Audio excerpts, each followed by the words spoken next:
Mirasee.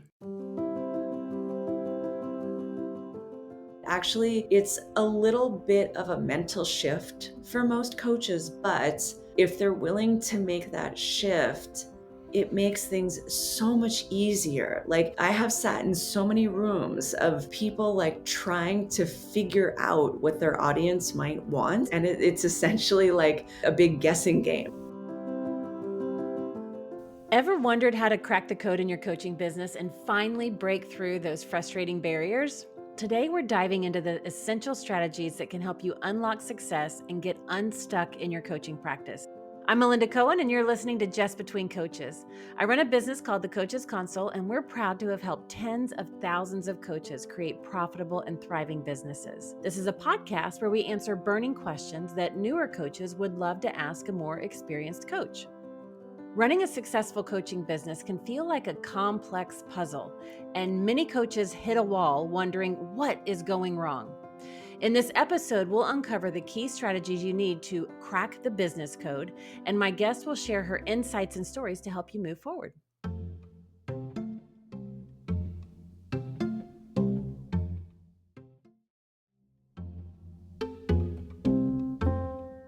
Today, I've invited Suzanne Reilley to the show. Suzanne is a business coach, copy advisor, and marketing strategist that helps online business owners quickly assess the strengths and the pitfalls of their brand. Or if you're a new business owner, how to build it right the first time. Welcome, Suzanne. Thanks so much for having me, Melinda.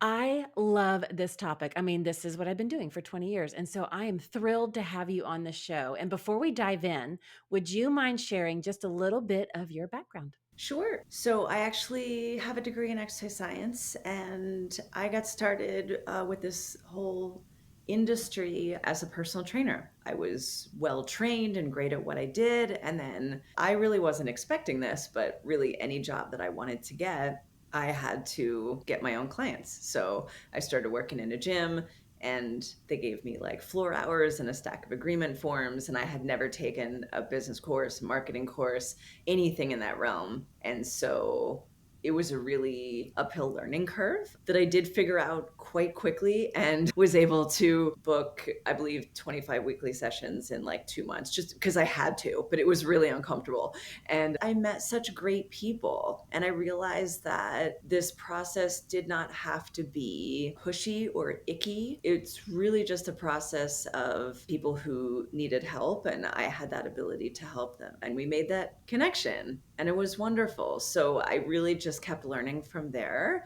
And then I got to a point where I really enjoyed creating marketing, helping to create that connection for other businesses. I'm self-taught in the industry, and I've worked 3 years full-time on the digital marketing team at iPEC Coaching. Now I work for myself, and yeah. Nice. Before we get into this whole conversation here, you said something that really stands out because it was my experience as well. You said the phrase, well, because I had to, right? When you were talking about booking those 25 sessions. And that was my experience as well, as like, I don't have a choice. Like, this has to happen right now. And so for me, I don't even think I would have gone out to start my own business if I had not had that because I had to phrase. So I want to talk about that for a second. When it comes to starting a business, I meet kind of those two camps of people when we interact with them. There's the folks that are like, look, I got to make this happen.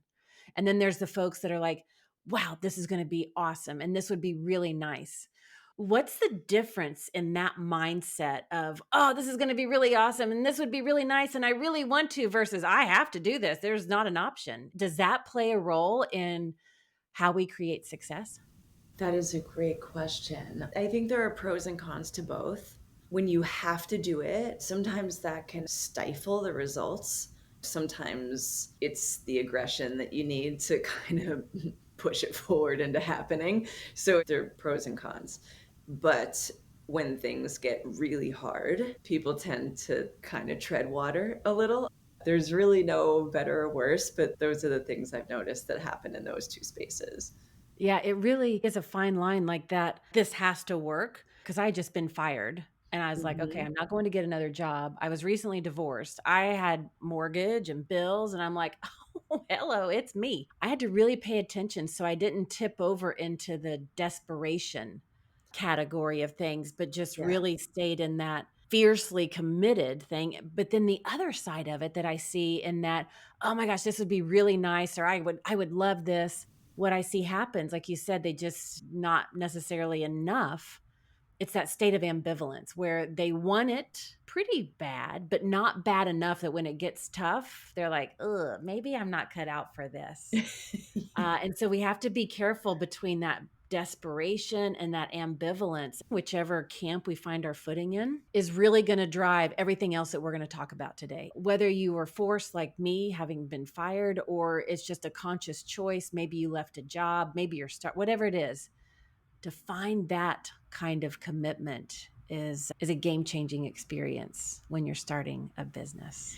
Yeah, and I think that's so important what you say about knowing yourself and what works best for you, because some people are wired to thrive under pressure. Other people really need more space. I've done a great deal of personal development, just like work on myself and my inner world. One quality that I have seen with a lot of successful coaches, and then also just working with people, is that the people who are successful, they define what success means to them and they decide that they're going to be successful. So it doesn't matter the timeline, or, it can be stretched out, it can be less stressful, but they decide that they're going to be successful with conviction, and they will ask any question, climb over any obstacle, learn anything they need to learn, and just keep taking steps till they get there. Yeah. So I think, stressful or not, that is an important quality.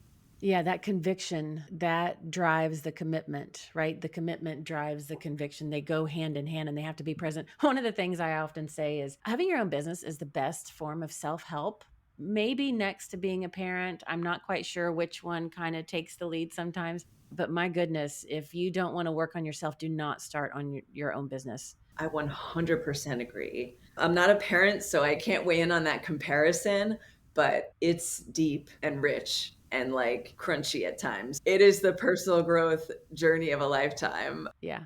Yeah, Now it's interesting because as coaches, that's what we do is we help people identify their goals, move forward, turn that into reality. I mean, that's the world that we live in.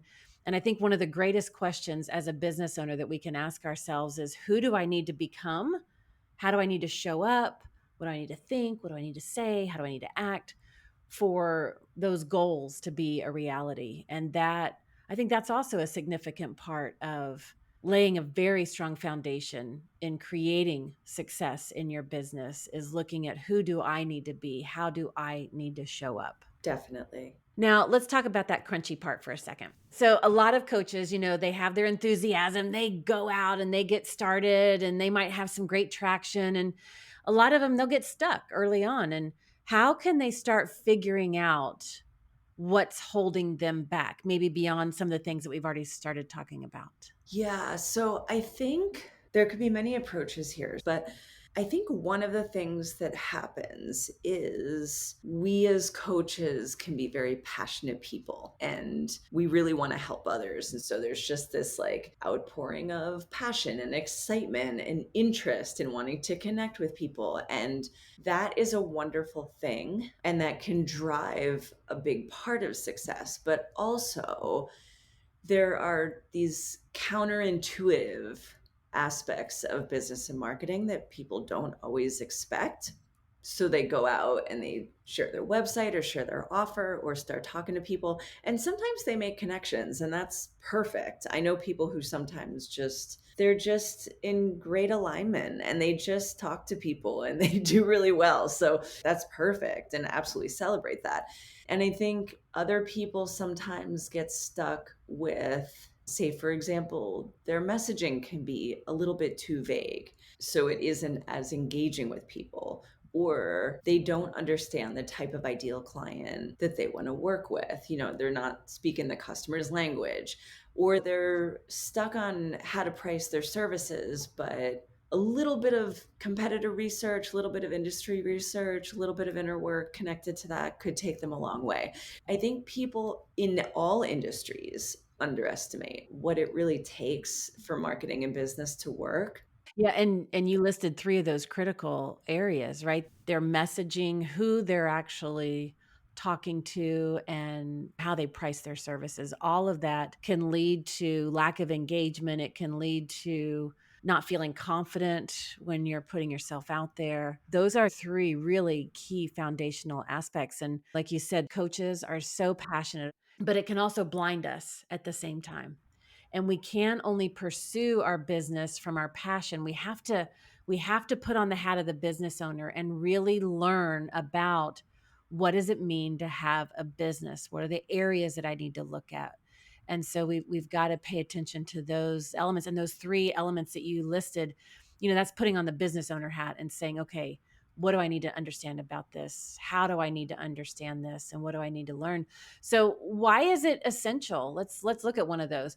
Why is it essential to define the kind of person that you love working with early on in your business? Because I remember, I'm going to share this story really quick. I was at this networking event in the early days of my coaching business, and I swear this guy stood up and said, I can help anybody who breathes. And he was not joking. I'm like, that's horrible. So if you're listening in and you've said that, alert, alert, time to understand this a little deeper. So Suzanne, why is it essential to define your ideal client early on? Yeah, so I always recommend that people choose their ideal client, like go beyond demographics. Think of the qualities of people who you love coaching or you love being around or who you would want to help or what that topic of conversation is, if it's one in particular, and focus there and focus on people who are going to be as excited to find you as you are excited to find them. People who, of course, have the means to invest in your services, people who are going to be able to engage with what you do, and they have the time and the space, or they'll carve that out to do the work. They get great results. And then from there, they're much more likely to tell their friends. And so when you connect with people like that, man, it's just effortless. When people don't define who they're looking for or who they want to connect with, or even just have an intention about it, then you get people who like don't understand what you do, think it's expensive, they need things that you don't have. It causes a lot of friction. So, Yeah, yeah. So identifying that type of person that just lights you up. Like yeah. when you see their name on your calendar, you're like, oh my gosh, I get to talk to that person. And I think we become that magnet when we have that clarity. And then the synchronicities happen. And then the out of the blue conversations show up, but it's that clarity that turns us on to be that magnet. When it comes to another element that you talked about, it's that the messaging. You emphasize voice of customer research, right? And so how does gathering that insight give coaches an advantage in cracking their business code? Yeah, so I think this is an especially important topic for coaches because most of us have the natural ability to be so good at this and be really, really full of integrity and very kind with our clients with voice of customer research. So, what happens with a lot of people is they have this passion, they have this thing that they want to share, and they're like sharing and sharing and sharing and sharing. It's sort of like telling people what they should do, or promoting their message, or just sharing outward. But the process of working with voice of customer research, it includes your audience in this really beautiful way. And it's just like coaching, where you engage in a skillful listening process through compiling voice of customer research. So if the coach has had clients in the past, they can look through past client communications. If they haven't, it's totally okay. They can look through the comment section of popular social media posts of their competitors. They're never copying their brand. They're listening to the conversation happening in the comments. They can also listen to the conversation happening in Amazon reviews, under books that are similar to the work they do. And so they're really listening to the overall conversation, the overall vibe in their niche. They're listening for people's hopes, dreams, fears, and aspirations. They're looking for, what's happening in a person's life that's causing them to reach out for solutions. And it can really help them gain a deep understanding of where their ideal clients are at and why they may be looking for a coach. And then the coach can speak to that in their website, in their messaging, in their emails, in a free opt-in, in their courses, and their everything. And so basically it's a way of listening to your audience so you can better understand them, so you have the ability to meet their needs Yeah. in your free or paid products or services. Actually, it's a little bit of a mental shift for most coaches, but if they're willing to make that shift, it makes things so much easier. Like, I have sat in so many rooms of people like trying to figure out what their audience might want. And it's essentially like a big guessing game. Like, and it's like, why don't we just ask them? And so we're all a little over surveyed these days. So I think this process of listening, we don't really have to talk to anybody to do it, but it can be so powerful in just understanding where people are and where we can meet them with our coaching. Yeah. I remember early on, within the first few years of my coaching business, I was talking with a marketing guy, and he was going to help me with my website, and he's like, "Well, tell me all the pains and struggles of the people you love to work with." And I'm like, "I don't focus on pains and struggles. I'm a coach. Do you not know what a coach is? I help people get results. I look forward." And he's like, "Well, no, you have to understand their challenges." I argued with him, and like I would not let up. But he was not able to articulate and explain to me why that was important. He just kept saying, "You have to do this. You have to do this." And I kept saying, "No, I'm not. I don't live in that land." Yeah. And that was one of the biggest lessons in my business, because eventually, now it took me a long time because I was so stubborn in that, but eventually I finally had somebody explain to me that understanding and being able to articulate the challenges, the frustrations, the points of overwhelm, you're able to meet the client where they're at. Because whenever you meet somebody that your skills can help by nature, in order to hire you, they have to be a hot mess. They have to live in the land of challenges. They have to be frustrated. They have to be overwhelmed. They have to be in this state of challenge and quote unquote pain, right? It may not be physical pain, but the frustrations. And I was like, oh, right. Now I understand. And in that moment, from that point on, I have always defined niche, like you were talking about earlier. I was like, it's not about the demographics. It's not about the qualities, the characteristics, the attributes. It's about the challenges, the common challenges that keep a group of people awake at night. Yes. There's the description of the niche. And then I was like, on the flip side, like you were talking about the hopes and dreams and aspirations, it's the goals, the outcomes, the results that a common group of people wants.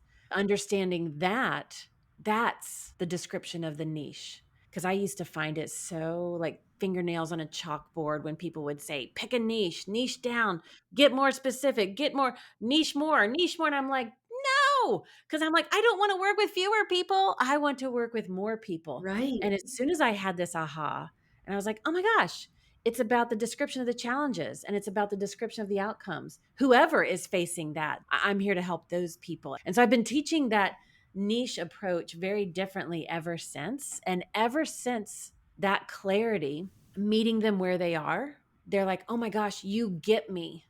It creates this bond of trust and connection.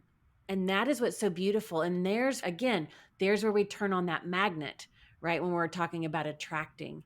And so I love putting the attention on the challenges and the way they describe their frustrations. And I love putting the attention on the outcomes and the results and the way they describe that and being listening for that. Because then, like you said, including those words and phrases in messaging, subject lines, social media posts, content everywhere. Now you're not guessing. Now you're not hoping. Now you know. And it becomes much easier. Yeah, we're so thoroughly on the same page. And we've talked a little bit about the voice of customer research. And so when it comes to copy, Yeah. creating material, whether it's emails or social media or a free lead magnet opt, whatever it is, when it comes to creating copy, what are the essentials for connecting with your audience and cracking what you call the conversation code? I believe this is also such an important topic because copywriting, I have found it to be so misunderstood. And I think it's easy to misunderstand it because people say like, oh, it's writing. I know how to write. Like I've been writing since, elementary school or whenever most people, learn that. And so they go and they write these emails and they write an entire website and they, write all this stuff and it doesn't really work. And I think it's really important for people to understand that copywriting or conversion copywriting is really a professional skill set. It's sort of misunderstood like coaching. People can see coaching from the outside and be like, oh, they're just having a nice conversation if they don't really understand what it is.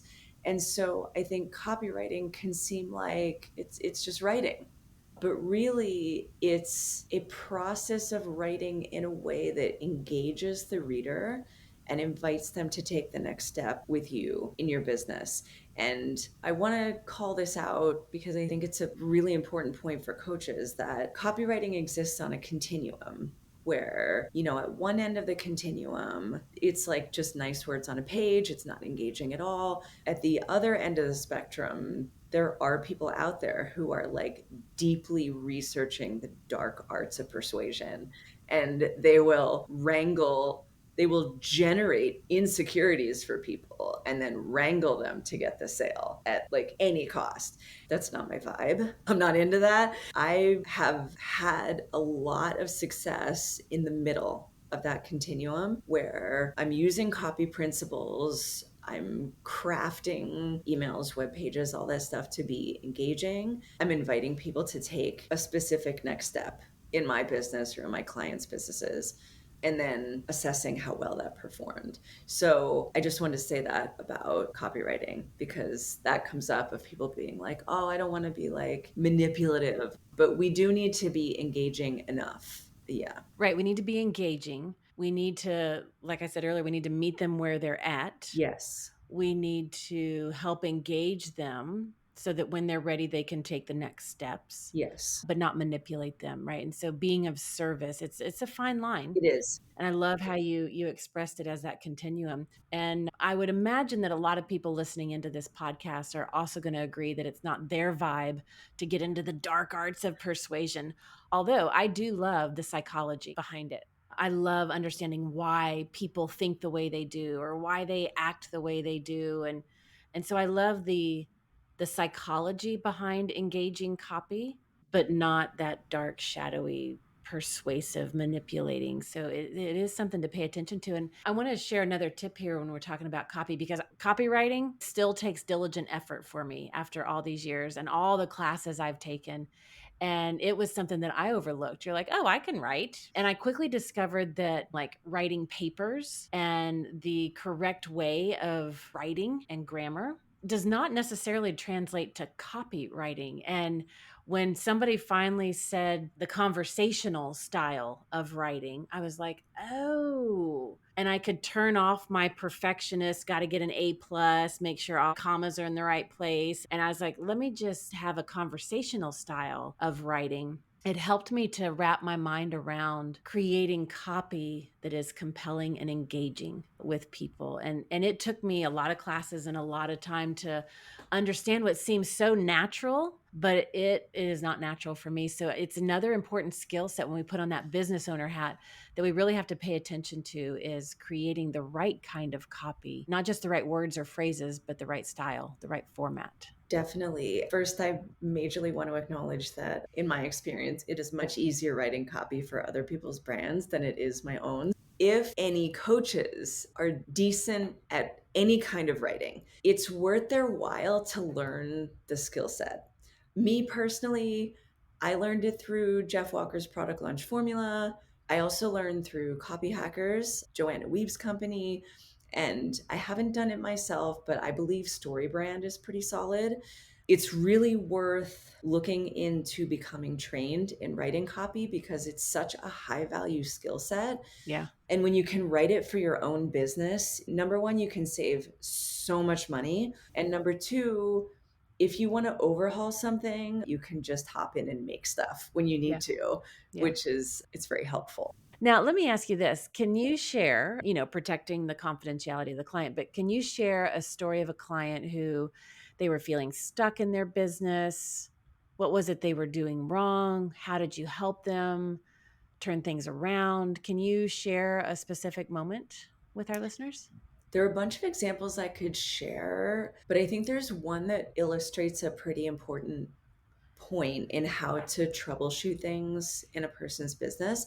And this is with someone who I just had a discovery call with. And I'm always sort of on the fence of how much to get into a person's business versus just, assessing them to be a client. And I will say that this client got me a little further into talking about his business than I wanted. And after the fact, I was like, I hate that we really dove right into that. Those things that are just a work in progress. And was a discovery call that we got pretty deep into the nuances of his business. And he came to this session and he was saying that, he's had successful businesses before, that he has amassed an audience. And I'll anonymize this. He's the dating coach. He amassed an audience of guys who were very interested in connecting through his Facebook group, from ads. I think he had an email list. He had thousands of people interested in connecting with him and his content. And people were applying for his coaching program, but he had no signups. And he was like, I don't get it. He had this big audience, but just wasn't converting them. And so we're talking through the nuances of who the people were in his audience. And he said that they were